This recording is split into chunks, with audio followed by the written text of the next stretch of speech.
In front of me is OPPO K10x, and today I would like to show you how you can delete a password from Google Passwords Manager.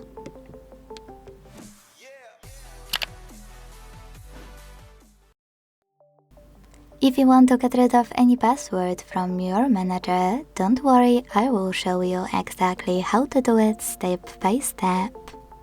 Begin by opening Settings and scrolling all the way down right away. Now tap on Google section. Select all services here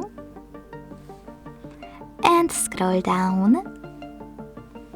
to hit AutoFill with Google located under AutoFill and Passwords.